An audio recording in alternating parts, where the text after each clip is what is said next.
everyone, this is Muskan Perez. Welcome you all on your own YouTube channel Be Prudent.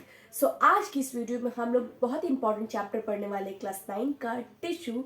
बहुत सारे बच्चों की मेरे पास रिक्वेस्ट आ रही थी कि मैम टिश्यू चैप्टर बहुत डिफिकल्ट है, प्लीज़ इसको अपने तरीके से इजी वे में बता दीजिए। So here we are. लेकिन उससे पहले अगर आपने हमारे चैनल को सब्सक्राइब नहीं किया है तो जाइए सब्सक्राइब करके आइए और चलिए वीडियो को स्टार्ट करते हैं। सो टिश्यू होता क्या है? जिस तरह से हमारे घर में एक एक ईंटे को जोड़ के हमारा घर बनता है, ठीक उसी तरह एक एक सेल को जोड़कर टिश्यू बनता है।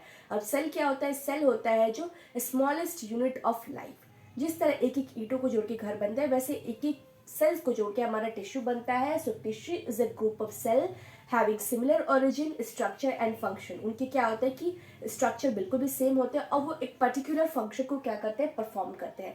नेक्स्ट, जब आप अपने एनसीईआरटी की बुक खोलेंगे तो वहाँ पे एक टॉपिक एक दिया होगा कि are plants and animals made up of same type of tissue. क्या प्लांट और एनिमल जो है सेम टाइप के टिश्यू के बने होते हैं? तो आप खुद ही देखिए कि क्या प्लांट का जो स्ट्रक्चर है और एनिमल का जो स्ट्रक्चर क्या वो सिमिलर होता है? नहीं। जवाब आपको खुद मिल जाएगा कि जब प्लांट्स और एनिमल एक दूसरे से किसी भी एंगल में सिमिलर नहीं दिखते हैं तो उनके टिश्यू वो जिस तरह से बने हैं वो सिमिलर कैसे हो सकता है? नहीं, बिल्कुल नहीं होगा। अब हमने तो कह दिया नहीं होगा, लेकिन हमारे पास प्रूफ क्या है? किस बेसिस पे हम कह रहे हैं कि नहीं ये सिमिलर नहीं होंगे? तो कुछ बेसिस है, जैसे कि प्लांट्स आर स्टेशनरी या फिक्स्ड। प्लांट को कभी आपने चलते हुए देखा है?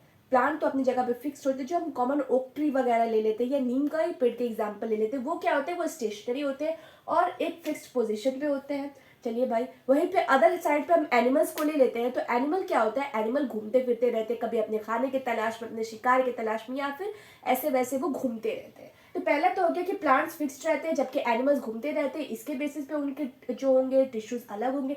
दूसरा क्या है कि जो प्लांट्स होते हैं वो बहुत ही ज़्यादा क्वांटिटी में उनके क्या होते हैं, सपोर्टिव टिश्यू होते हैं, क्योंकि वो एक जगह पे ही होते हैं। उनको अपवर्ड डायरेक्शन में उनका ग्रोथ होता है, इस वजह से उनको बहुत सारे सपोर्टिव टिश्यू चाहिए होते हैं ताकि वो अपवर्ड डायरेक्शन में ही ग्रोथ करे और वो कहीं गिर के टूट वूट ना जाए।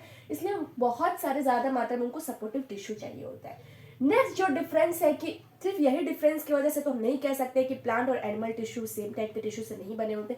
देखिए, अनदर डिफरेंस जो होता है वो ग्रोथ पैटर्न, यानी कि उनका ग्रोथ किस पैटर्न में हो रहा है। ये देखिए, जो ग्रोथ ऑफ प्लांट है वो लिमिटेड इन सर्टेन रीजन। देखते हैं कि एक सर्टेन रीजन, एक सर्टेन हाइट के बाद से प्लांट बढ़ना बंद कर देता है। देखते हैं कि नीम के पेड़ को ही आप देखिएगा कि सर्टेन पहले तो उसकी ग्रोथ बहुत अच्छी होती है, लेकिन एक सर्टेन टाइम के बाद से उसकी ग्रोथ रुक जाती है। ठीक है, तो प्लांट का तो ग्रोथ रुक जाता है, लेकिन एनिमल्स का ग्रोथ क्या होता है? यूनिफॉर्म होता है। यूनिफॉर्म, उसको हमेशा हमेशा एक कोई ना कोई सेल मरता रहता है, कोई ना कोई न्यू सेल जनरेट होते रहता है। तो जो एनिमल की ग्रोथ होती है वो यूनिफॉर्म होती है, जबकि प्लांट में क्या होता है कि सर्टेन रीजन में, सर्टेन टाइम के बाद से उसकी ग्रोथ बंद हो जाती है। लेकिन ऐसा नहीं है कि इसमें बंद हो जाती है, कुछ पर्टिकुलर रीजन होते हैं जहाँ पे कंटिन्यूसली ग्रोथ होते रहता है। अब आपके इंटेक्स में दो क्वेश्चन दिए हैं। पहले तो what is tissue. So tissue का आंसर तो आपको पहले ही में मिल गया है कि टिश्यू होता क्या है।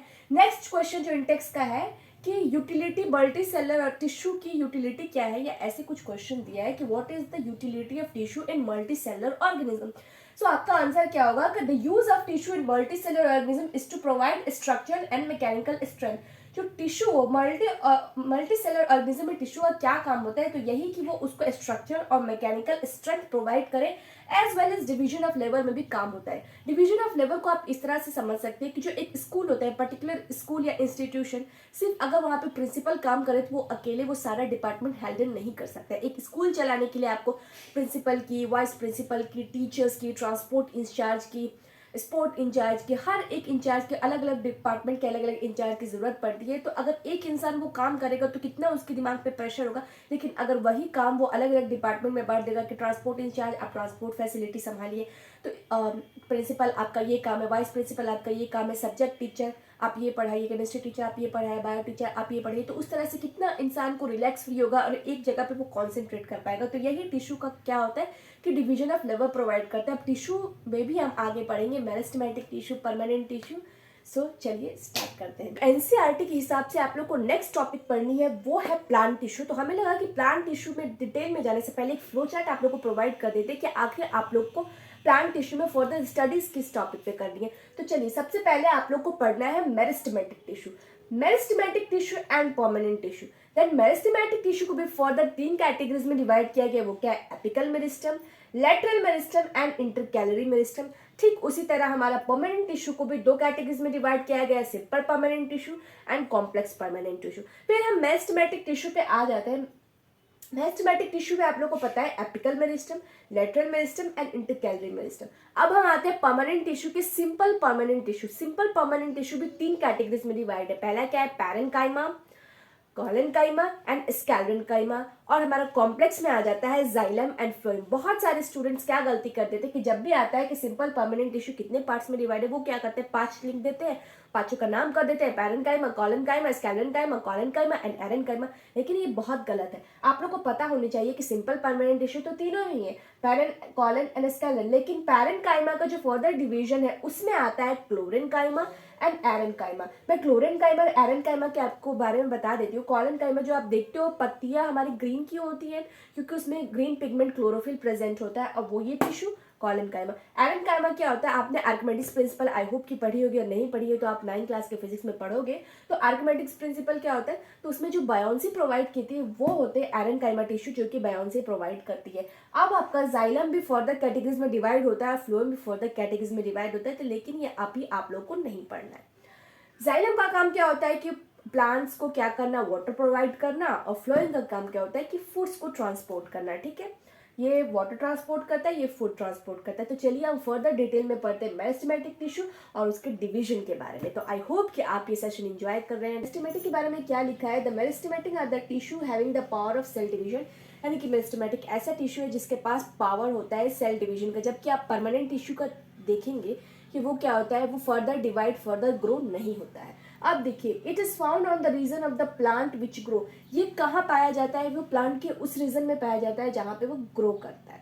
अब मेरिस्टेमेटिक टिश्यू के भी हमने टाइप्स देखे थे, apical meristem, lateral meristem and intercalary meristem. तो वो क्या है, उनके फंक्शंस क्या है, चलिए डिटेल में देखते हैं। सबसे पहले द एपिकल मेरिस्टम क्या होता है, it is present at the growing tips.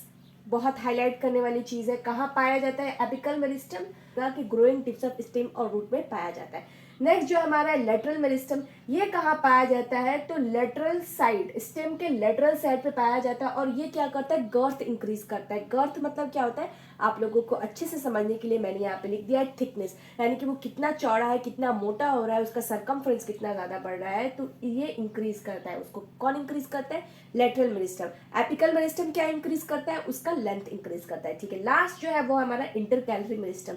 Intercalary meristem क्या होता है, ये कहाँ प्रेजेंट होता है, ये इंटर नोड्स में प्रेजेंट होता है। इंटर नोड्स क्या होता है, द नोड्स, दो नोड्स के बीच में जो जगह होती है बिटवीन द टू नोड्स, उसको हम इंटर नोड कहते हैं। तो ये इंटरकैलरी मेरिस्टम कहाँ पाया जाता है, इंटर नोड्स के बीच में पाया जाता है, या फिर जो पत्ते होते हैं उसके बेस में सबसे नीचे पाया जाता है। और ये लेंथ बिटवीन द नोड्स, दो नोड्स के बीच के जो लेंथ है उसको इंक्रीज करने में काम आता है। ठीक है, क्या आता है, लेंथ बिटवीन द नोड्स को इंक्रीज करने में काम आता है। तो ये रही आपकी मेरिस्टेमेटिक टिश्यू। नेक्स्ट जो हम लोग वीडियो बनाएंगे उसमें हम परमानेंट टिश्यू को डिटेल में समझाएंगे। तब तक के लिए टेक केयर, पढ़ते रहिए और वीडियो को लाइक कीजिए, चैनल को सब्सक्राइब